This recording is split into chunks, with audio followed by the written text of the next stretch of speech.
आजकल अभी कोरोना है वाला अभी बहुत चांस है, तो जानना है दुनिया बहुत तरक्की कर गया है, दवा पानी डॉक्टर बहुत आगू बढ़ गए थे।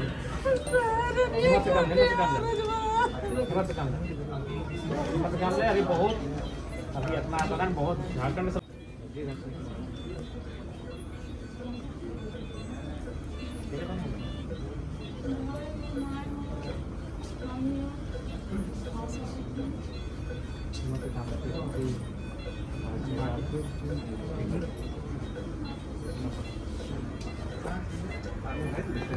समझे लिए दो बार फोन कर लो बिहाने हमारे से कन्विंस नहीं लो लेकिन जे जो साथ साथे आते नौकरी बता लेकिन विधायक जी हमारे पास बोलो हां हमरा विधायक जी हम कर लियो करके हम आवे घर ना हम घर आवे और बड़ी कुछ सोचियो ना हम के लिए हल्का सा और बड़ी की बोल रही ला अच्छा ठीक वो अभी आएगा ठीक हमरो पता चला जब फेसबुक में मैं हर वीडियो खुद भेज दो लेकिन विधायक जी आपसे हमारा बात हुआ कि हम उनका हम कल कि जो भी था आपको कम से कम हमसे भी कोई टेलीफोनिक बात कर लेना चाहिए था। दूसरा बात जब वो गया उस नियम से तो आपको कम से कम वहाँ देखना चाहिए था। हमारा बोले लेकिन अस्पताल करना चाहिए ना हमारा स्टेप लेने कोई आइडिया ना है। हम दूर बात हम जियो पे बात हम के लिए सब बोली बोली सोचे ना कोनी घरे उस समय ना घरे पहले बता निकल सुबह से गया डायरेक्ट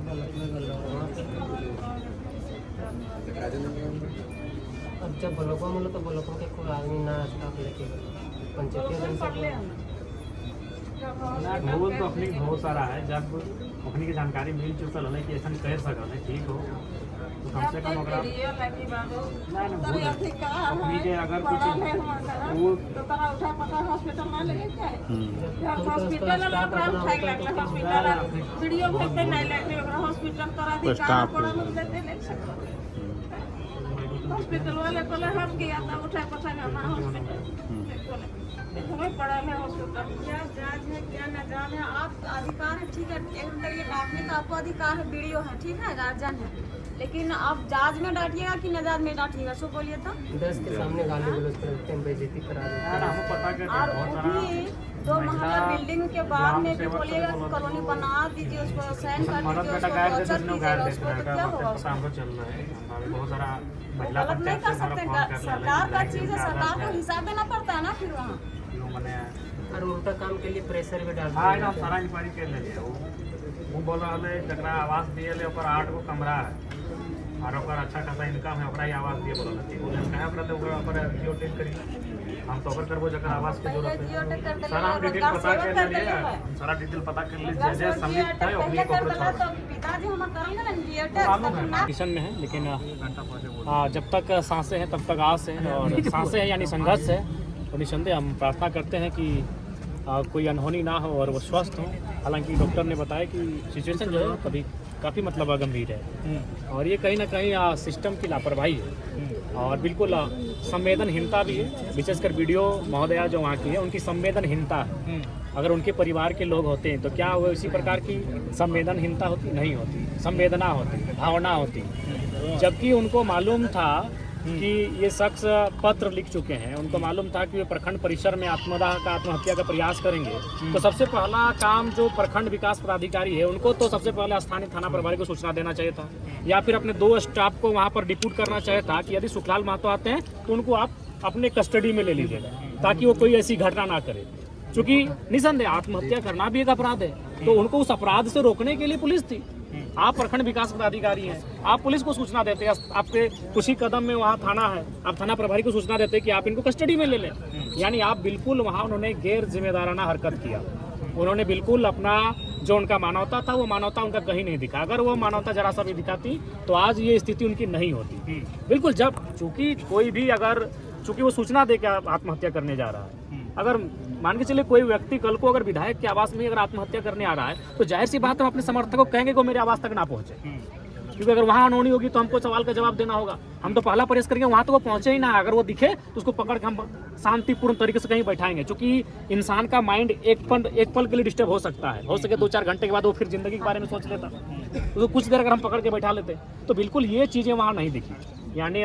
वीडियो उनको बिल्कुल भी संवेदना नहीं दिखी। उनकी संवेदना ना होने के कारण आज ये बहुत बड़ी घटना घटी है, जिसका सीधा दोष उन पे जाता है, क्योंकि आरोप सीधा उन पर था। मानसिक प्रताड़ना का आरोप था, उनके साथ और 3 कर्मचारियों पे आरोप था और सीधा उन पे आरोप था। और चूंकि वो कह के आत्महत्या कर रहे हैं कि हम प्रखंड परिसर में ही आत्महत्या करेंगे, तो ऐसी परिस्थिति में उनको वहाँ 2 प्रखंड कार्यालय के 2 सिपाही या फिर 2 स्टाफ को वहाँ डिप्यूट करना चाहिए था कि जैसे ही पंचायत सचिव सुखलाल महतो आएंगे उनको आप अपने कस्टडी में ले लें, या फिर उनको स्थानीय डुमरी थाना प्रभारी को सूचना देना चाहिए था कि अमुक शख्स जैसे आएगा आप उनको गिरफ्त में ले लें। 4 घंटा बैठा के रखते, 4 घंटा के बाद जाहिर सी बात है उनके दिमाग में परिवर्तन होता, लेकिन ये चीज़ें वहाँ नहीं दिखी। इसका मतलब ये स्पष्ट है कि जो लोग सरकारी पदों पर है, जिन लोगों पर इस राज्य को, इस देश को संवारने का जिम्मा है, वे लोग भी बिल्कुल घोर असंवेदनशील हो चुके हैं। अच्छा, एसडीओ की अध्यक्षता में टीम गठन किया गया है, कितनी उम्मीद है? देखिए, निसंदेह आज जिस प्रकार से ये किसी एक ब्लॉक का नहीं है, झारखंड के लगभग हर एक ब्लॉक का विषय है कि आज ब्लॉक में जो है जिस प्रकार की व्यवस्था है। कुछ दिन पहले ही आपके गिरिडीह जिला में ही एक ब्लॉक में सीधे पथराव ही हुआ था, बीडीओ और सीओ की गाड़ी पे खूब जोरदार तोड़फोड़ हुआ था, जनता ने ये किया था। तो ये चीज़ें स्पष्ट कर रही हैं कि आज सरकार को, मैंने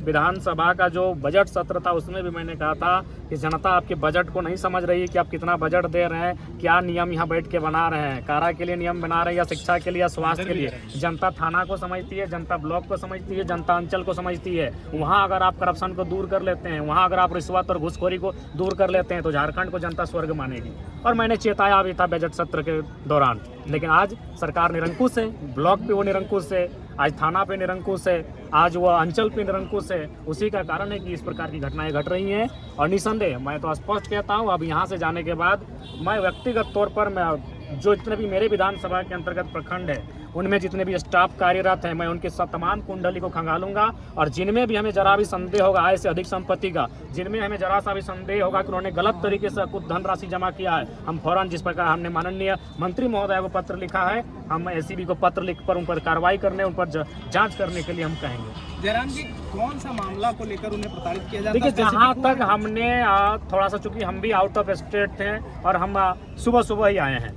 तो जब हम आके जांच पड़ताल किए, मैंने जानने का प्रयास किया कि क्या मसला है, तो सामने आया, चूंकि वह पंचायत सचिव हैं, तो जो अबुआ आवास है, इंदिरा आवास है, प्रधानमंत्री आवास है, उन पर वो देख रेख करते हैं। तो बगल के जो रोजगार सेवक हैं और उस जो जिस पंचायत में थे वहाँ के जो मुखिया हैं पति, उनका शायद कोई संबंध था। वो दबाव बना रहे थे किसी मतलब ऐसे व्यक्ति को आवास देने के लिए जिनका शायद अच्छा खासा 4 या 6 कमरा है। तो ये बुजुर्ग आदमी लोग थोड़ा सा पैसे, लोभ का लालच बहुत कम करते हैं। इन्होंने स्पष्ट कह दिया कि ये प्रोटोकॉल का उल्लंघन है, उनका अच्छा खासा इनकम होता है, उनके पास ऑलरेडी पहले से आवास है। इस तरह के मामले आए और चूंकि एक मामला सामने जो आ रहा है, ये आ रहा है कि वहाँ पर मतलब प्रखंड के लोग जो डाटा ऑपरेटर अपना बैठा के रखे हैं, बीडीओ, सीओ, उन लोग क्या करता है कि इनडायरेक्ट रूप से एक उगाही